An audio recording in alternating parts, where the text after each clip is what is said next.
Bienvenue au château de Rochecotte, à Saint-Patrice, commune de Coteau-sur-Loire. Alors l'histoire du château, donc c'est un domaine qui a appartenu à la duchesse de Dino, qui était la nièce de Talleyrand. Alors nous sommes arrivés dans cet établissement, dans ces lieux qui étaient effectivement fermés au public, et donc c'est une création que nous avons faite il y a 35 ans. Voilà, on a commencé par la partie hôtellerie et la restauration, et puis au fil des années, on a ouvert la totalité de ces pièces et augmenté évidemment la capacité d'hébergement et la capacité de restauration.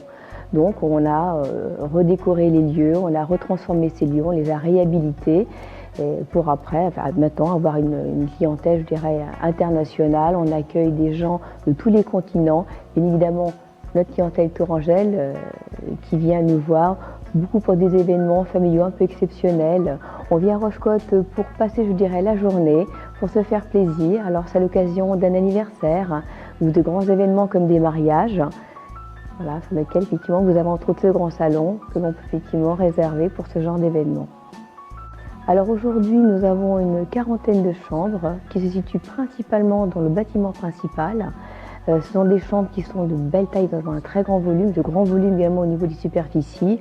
On a gardé, je dirais, les volumes de l'époque quelque part, hein, donc des belles hauteurs sous plafond, tout ce côté lambrissé, des tissus tendus et puis aussi une décoration qu'on a voulu à la fois, je dirais, sur un aspect ancien, parce que c'est le caractère du château, mais une petite touche également de contemporain et de nouveautés que l'on fait régulièrement chaque année.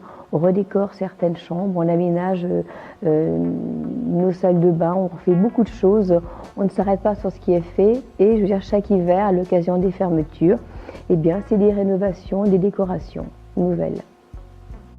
Alors si c'était à refaire, effectivement oui, nous le referions parce que c'est un projet de famille, c'est une aventure familiale avant tout. On a toujours ce projet qui continue parce qu'en fin de compte, l'aventure n'est jamais terminée, quoi.